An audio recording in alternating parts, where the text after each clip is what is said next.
অভিযুক্ত দুই ধৃতকে বিধাননগর আদালতে পেশ। 14 দিনের পুলিশ হেফাজত শেষে ধৃত ফয়জল করিম মাসুদ এবং আলমগীর হোসেনকে আদালতে পেশ। 12 ডিসেম্বর বাংলাদেশের ইনকিলাব মঞ্চের তরুণ নেতা ওসমান হাদিকে গুলি। 18 ডিসেম্বর সিঙ্গাপুরের হাসপাতালে মৃত্যু হয় তার। 8 মার্চ বনগা বাগদা রোড থেকে গ্রেফতার করা হয় ফয়জল আলমগীরকে। হাদিকে খুনের পর মেঘালয় হয়ে ভারতে এবং তারপর বেঙ্গল পুলিশের এসটিএফ এর জালে তারা। এই মুহূর্তে আমাদের সঙ্গে রয়েছেন প্রতিনিধি অনুপ। আজকে ঠিক কি আপডেট পাওয়া যাচ্ছে, এখন কি আপডেট?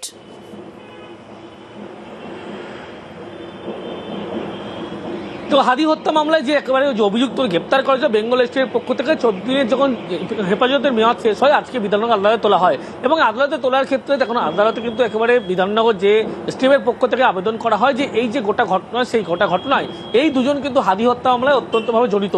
একদিকে এই জড়িত বলে যখন বলা হয় সেক্ষেত্রে তাদের পক্ষ থেকে কিন্তু ইতিমধ্যেই তারা এই ঘটনায় জড়িত নয় এমনটা উল্লেখ করে, কিন্তু এই যে গোটা ঘটনার পরিপ্রেক্ষিতে লক্ষ্য করা যায় যে হাদি হত্যা মামলায় দুজনকে যখন গ্রেপ্তার করা হয়েছিল এনআইএর পক্ষ থেকে বলা হয় যে তাদেরকে নতুন করে পিটিশন করে দাখিল করতে চায় তার কারণ দুজনকে হেফাজতে নিয়ে জিজ্ঞাসাবাদ প্রয়োজনে জেলে গিয়ে জিজ্ঞাসাবাদ করতে চায় তারা, কারণ ব্যক্তি মামলায় দিল্লির একটি ইউপিএ মামলায় সেই মামলার ক্ষেত্রে কিন্তু যোগ উঠে আসে এই দুজনের নাম।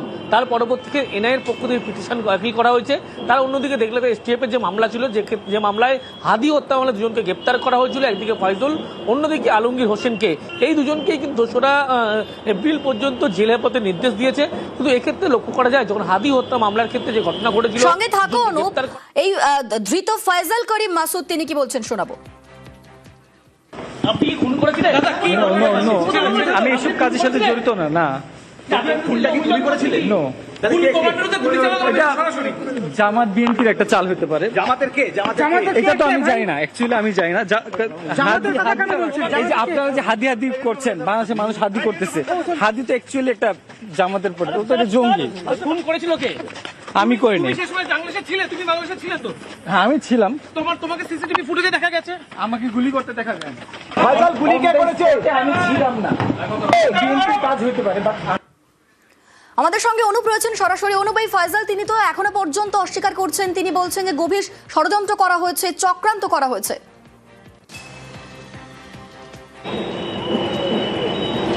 ফয়জল করিম মাসুদ তিনি যেন অভিযোগ যখন তার বিরুদ্ধে উঠেছিল এনআইএর পক্ষ থেকে যখন বলা হয় এই দুই ঘটনায় কিন্তু একেবারে দুজনেই প্রত্যক্ষভাবে জড়িত রয়েছে। এক্ষেত্রে তিনি যখন আদালতের ভিতরে প্রবেশ করেন সেক্ষেত্রে তিনি নির্দোষ বলে এমনটা দাবি করেন। পরবর্তী ক্ষেত্রে যখন তাকে জেল হেফাজতের মেয়াদ হয়, যখন আদালত থেকে জেলের উদ্দেশ্যে নিয়ে যাওয়া হচ্ছিল সেই সময় কিন্তু তিনি স্পষ্ট বলেন এই ঘটনায় তার কোনো যোগসূত্র নেই। একদিকে জামাত এবং বিএনপির যোগসূত্র আছে বলে তাদের চাল হতে পারে বলে এমনটা তিনি উল্লেখ করেন।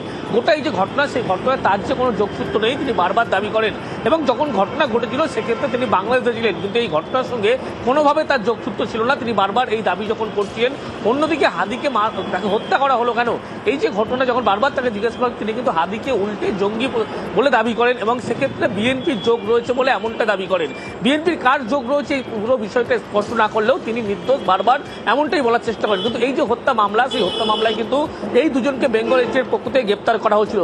14 দিনের যে মেয়াদ অর্থাৎ হেফাজতের মেয়াদ যখন শেষ হয় আজকে আদালতে পেশ করার পরবর্তী ক্ষেত্রে বলা হয় তাকে জেল হেফাজতে যাতে রাখা হয় সেক্ষেত্রে এনআইএর পক্ষ থেকে পিটিশন করা হয়। কিন্তু যখন আদালত পক্ষ থেকে বের করে তাকে যখন জেল হেফাজতে নির্দেশ দেয় জেলের উদ্দেশ্যে নিয়ে যাওয়া হচ্ছিল সংশোধনাগারে, সেই সময় তিনি দাবি করেন এই যে গোটা ঘটনা ঘটেছিল সেক্ষেত্রে হাদিকে হত্যা মামলায় তিনি গুলি চালাননি, তিনি নির্দোষ, তিনি সেই সময় বাংলাদেশে ছিলেন কিন্তু এই ঘটনায় তিনি কোনোভাবে জড়িত নয়। একদিকে জামাত যোগ রয়েছে অন্যদিকে বিএনপির যোগ রয়েছে তিনি স্পষ্ট উল্লেখ করেন। এই যে গোটা ঘটনা সেই পরিপ্রেক্ষিতে ইতিমধ্যেই এই যে জেল হেফাজতে নির্দেশ দিয়েছে, অন্যদিকে এই যে মামলা সেই মামলার পরিপ্রেক্ষিতে এনআইএ পিটিশন দাখিল করেছে সেক্ষেত্রে তাকে জেলে গিয়ে জিজ্ঞাসাবাদ করবে একটি মামলায়।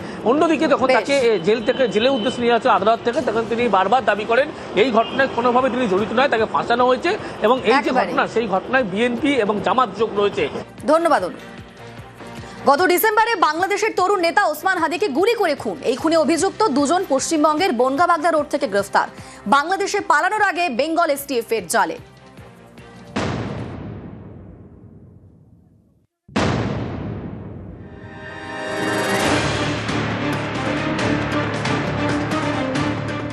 বাংলাদেশের ইনকিলাব মঞ্চের তরুণ নেতা ওসমান হাদি গত বছরের ডিসেম্বরে তাকে খুন করা হয়। 12 ডিসেম্বর গুলি করে দুষ্কৃতীরা। চিকিৎসার জন্য হাদিকে নিয়ে যাওয়া হয় সিঙ্গাপুরে। 18 ডিসেম্বর তিনি মারা যান। এই হাদি খুনের ঘটনায় দুই অভিযুক্ত রাহুল ওরফে ফয়সাল করিম মাসুদ এবং আলমগীর হোসেন। এর মধ্যে ফয়সাল কয়েক মাস আগে সোশ্যাল মিডিয়ায় ভিডিও প্রকাশ করেন, এমনটাই দাবি। জি, আমি ফয়সাল করিম মাসুদ। হাদি খুনে অভিযুক্ত ফয়সাল ও আলমগীরকে গ্রেফতার করেছে বেঙ্গল পুলিশের এসটিএফ। শনিবার রাতে পশ্চিমবঙ্গের বনগাঁ বাগদা রোড থেকে দুজনকে গ্রেফতার করা হয়। দুজনকে 14 দিন পুলিশ হেফাজতে রাখার নির্দেশ দিয়েছে বিধাননগর আদালত। ডিসেম্বরে ঢাকা পুলিশ জানায়, হাদিকে খুনের পরে মেঘালয় হয়ে ভারতে ঢোকে দুই অভিযুক্ত।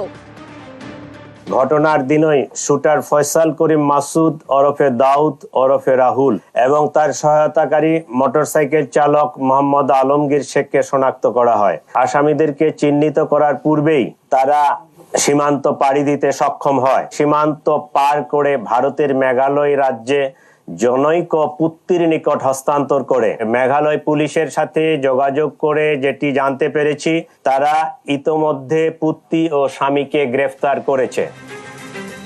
ধৃতদের জেরা করে বেঙ্গল পুলিশের এসটিএফ জানতে পেরেছে ফয়সাল এবং আলমগীর বাংলাদেশ থেকে মেঘালয় ঢোকে, সেখান থেকে শিলিগুড়ি এবং জলপাইগুড়িতে গা ঢাকা দিয়ে থাকে। বাংলাদেশের রাজনৈতিক পরিস্থিতি বুঝে বাংলাদেশে ফেরার ছক কষেছিল বনগাঁ সীমান্ত হয়ে। তার আগেই বেঙ্গল পুলিশের এসটিএফ এর জালে শনিবার হাদি খুনে দুই অভিযুক্তকে বনগাঁ বাগদা রোড থেকে গ্রেফতার করা হয়। বাংলাদেশের প্রাক্তন প্রধানমন্ত্রী শেখ হাসিনা ভারতে, এই নিয়ে বাংলাদেশের অনেকের মধ্যে ক্ষোভ।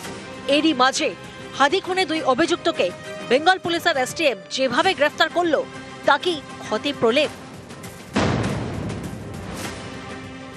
বাংলাদেশ বারবার অভিযোগ করেছিল যে ওসমান হাদির যে খুনি তারা ভারতে পালিয়ে গিয়েছিল। তারা উত্তর পূর্ব ভারতে বেঙ্গলে ঢুকে আবার বেঙ্গল বর্ডার দিয়ে বাংলাদেশে প্রবেশ করার চেষ্টা করার মুহূর্তে পশ্চিমবঙ্গ যে ইন্টেলিজেন্স পুলিশে তারা গ্রেপ্তার করে দুজন খুনিকে। এটা একটা বড় সাফল্য। বাংলাদেশ ভাববে ভারতের সদিচ্ছা রয়েছে, বাংলাদেশের যে অপরাধী তাদেরকে ধরা গ্রেপ্তার করে তাদেরকে বন্দী প্রত্যর্পণ চুক্তির মাধ্যমে মানে খুব শীঘ্রই বাংলার সাথে তুলে দেবে। অর্থাৎ ভারতের যে সদিচ্ছা রয়েছে এটা একটা প্রমাণ। দ্বিতীয়ত হচ্ছে ওয়েস্ট বেঙ্গল পুলিশের যে অ্যাক্টিভিজম সেটা যে আছে এবং তারা যে সক্রিয় হলে মানে অপরাধীদের গ্রেপ্তার করতে পারে সেটাও প্রমাণ। অনেকেরই প্রশ্ন, বাংলাদেশে হাদি খুনে দুই অভিযুক্ত কিভাবে মেঘালয় সীমান্ত পেরিয়ে ভারতে ঢুকে পড়ল? তাহলে কি মেঘালয় সীমান্তে যথেষ্ট নজরদারির অভাব? আপনি যদি বর্ডার এলাকাতে যান তাহলে আমি বর্ডার স্টাডি করে দেখেছি যে একজন বিএসএফ যেখানে থাকেন, পরবর্তী বিএসএফ যে মেম্বার তার দূরত্ব 1 থেকে 1.5 কিলোমিটার। মাঝখানে যে কখনো খাল, কখনো জমি, কখনো কচুরিপানার আবর্জনা, সেখান থেকে তারা পালিয়ে আসে এবং সেখানে কিন্তু বিএসএফ কেও ম্যানেজ করা যায়। এটা শুধুমাত্র স্টেট পুলিশের দায় নয়, এটা মেন দায়িত্ব কেন্দ্রীয় মানে বাহিনী এবং যারা বর্ডার সিকিউরিটি ফোর্স তাদের। নিউজ 18 বাংলা।